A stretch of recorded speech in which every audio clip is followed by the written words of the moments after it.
Welcome back to Shaving with Fuzzy. I'm Fuzzy. Hi, y'all.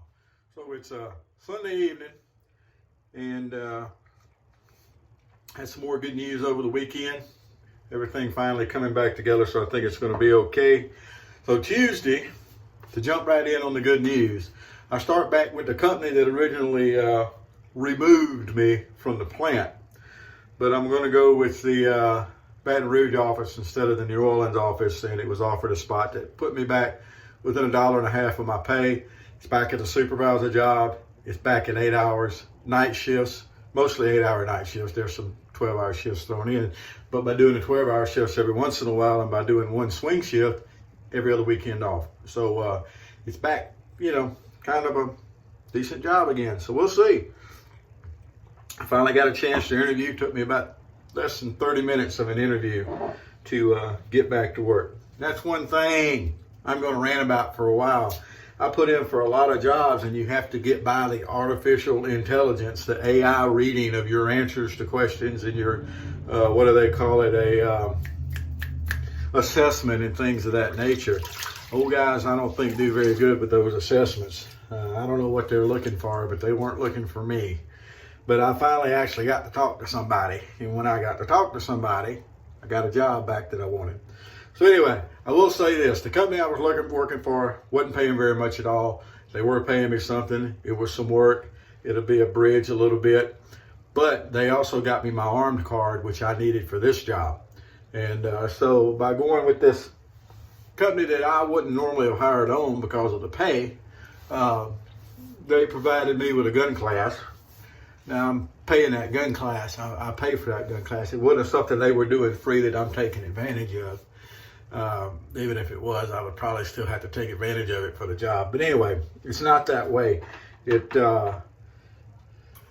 I payroll deductions. You pay back the gun class. So anyway, they did it. I got it, and so we'll start training on that Tuesday.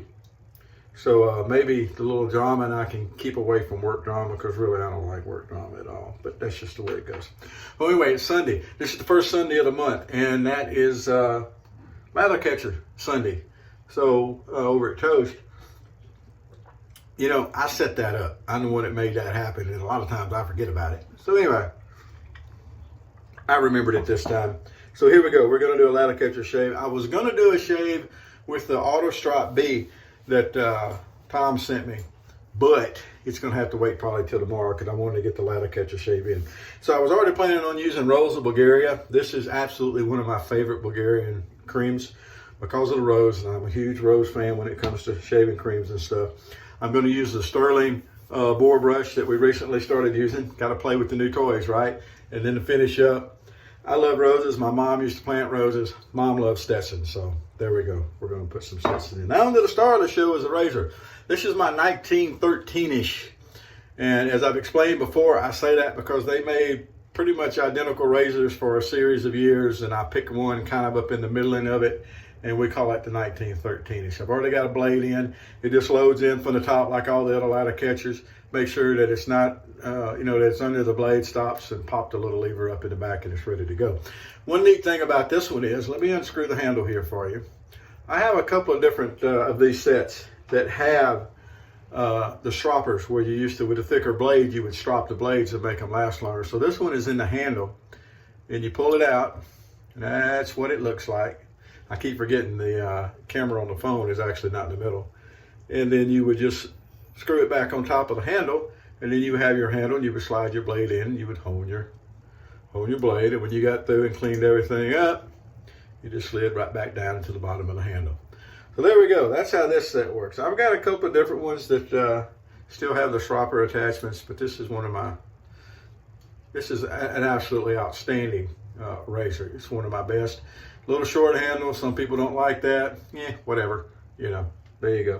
That's what we got. So anyway, so that's what we're doing tonight. Good old Lather Catcher shave, and I didn't work over the weekend. I was feeling bad, so I didn't work over the weekend. But anyway, there we go. So we're going to start Tuesday, like I said. So here we go with the night shave. And I think I already wiped my face off to start with, but it doesn't hurt to do it again. Make sure everything's cleaned up, ready for the shave.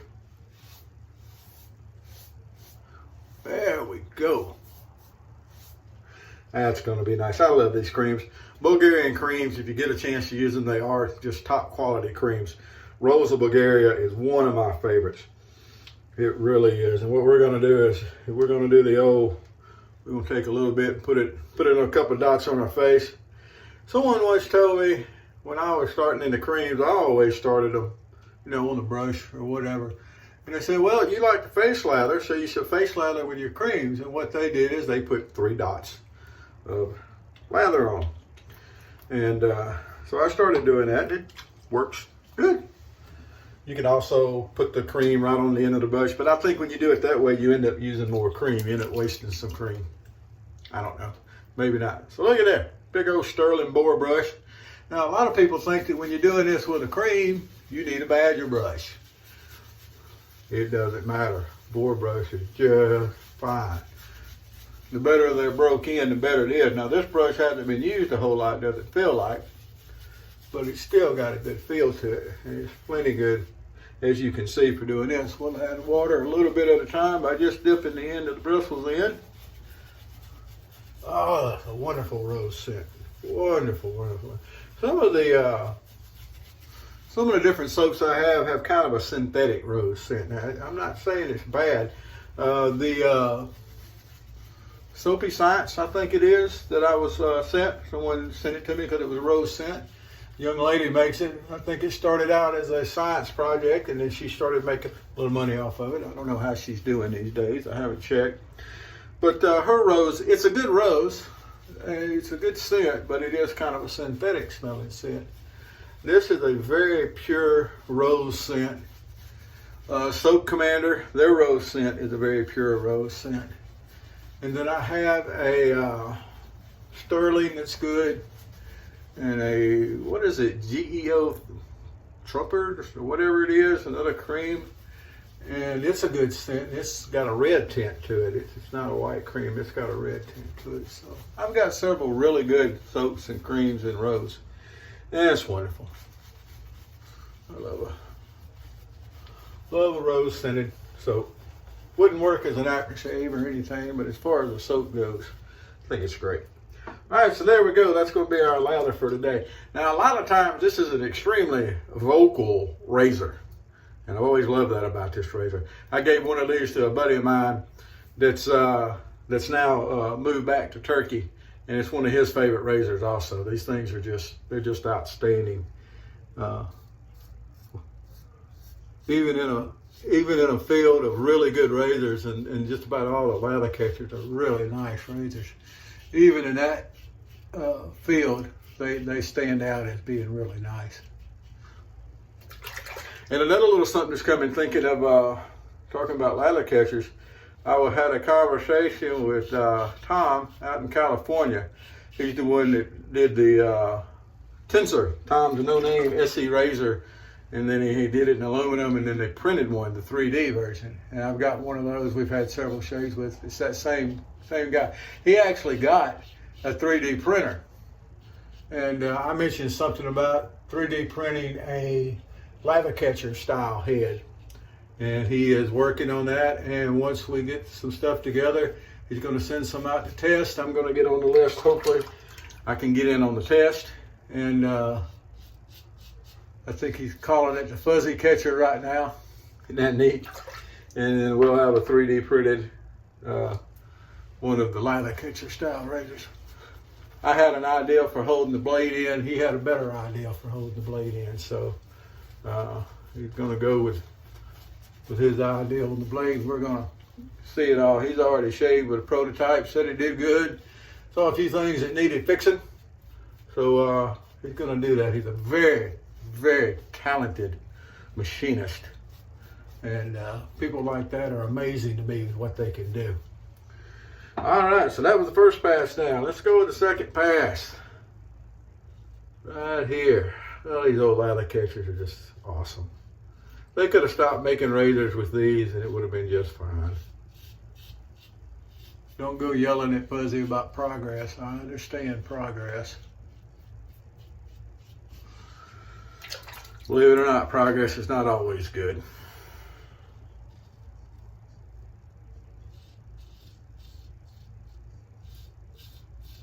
I got a question. Let's slide off of shaving for just a minute into something else while I finish it up here. Why is it that people that are merging into traffic on the, we call them interstates around here, out west they call them freeways. Why is it that they think merging into traffic, that the people that are already running speed should adjust speeds and slow down and do all this stuff when they're the one merging in traffic? I can remember my grandmother. Now, I would have been 9 years old, 10 years old, something like that. She had an 85 Grand Marquis. And I know that car because my dad ended up with that car at one time. And then my brother drove it for a while. But anyway, the Grand Marquis. And when she went to get on the interstate, I can remember, Beaumont, Texas, Vidor, Texas, she would stomp the gas because the point is to be at interstate speeds to merge into interstate traffic. Makes sense to me. I don't know what they teach in driving school. I don't have a clue. I don't remember driving school. But I learned to drive at 9 years old in a 1973 Buick Century Dad had. Still remember that car. It was orange, white interior, had a 350. I still remember that car. Anyway, that's what I learned to drive in. That and farm stuff. I've been driving since I was like 9, 10. But anyway, you need to, when you're, that's what acceleration lanes are for. Is to accelerate so that when you're coming into traffic, you're running traffic speed, not 15 miles below traffic speed. Everybody's got to hit brakes, and of course that just pancakes all the way to the back, accordions, whatever you want to call it. And that's what slows traffic up, and then it takes a while to get things. It's stupid. It's just stupid that people don't know what that little slender pedal on the right is for. Get your speed up, get into traffic and flow along. Another thing I hate, let me know if you hate it too, is that when I go places, I get into the lane I need to get in. I can read highway signs. And I get in the lane I need to be in, and I go to where I need to go. You got these gunners that think they're alpha drivers. They're horse feathers is what they are, but they think they're alpha drivers. And they run screaming up to the front, and then they force their way into traffic. And of course, when you force your way in, someone's got to slow down. There's someone got to do it, and someone behind him. And it gets back to this guy's got to slow down. And I don't like slowing down, especially when I'm not the one causing it. There's no need for it. All you got to do is get in line and ride. You know, there's a sign half a mile back that there's a lane closed up the road. Let's go ahead and start closing into the lane. That way when you get up there, everything's nice and smooth. But you're going to have that one jerk, or a couple of them, that want to run all the way up the lane instead of getting in line and riding in line. They want to run all the way up front and force their way in. Europeans do pretty good. I've read some stuff on that, and they use the zipper, one end and one end, and they flow in. Everybody's doing it. When everybody's doing that, it works fine. I let people get into traffic ahead of me some, depending on whether they're being jerks or not. That one that goes screaming up the side of the road, we're going to swap paint if you're trying to get in ahead of me. I ain't just going to let it happen. You're going to have to work for it. People driving, really. Check that out, 1913-ish Eveready. Again, a lot of times you can find these old ladder catchers. People don't know that they're any good for anything. They're in lots of razors, or they're just thrown out there. Get them at pretty good prices. There's not really a lot of bad ones. What you have to watch out for are the ones that don't have the spring-loaded tabs on the side. Because if they don't have the spring-loaded tabs, they were made for wedge razors, period.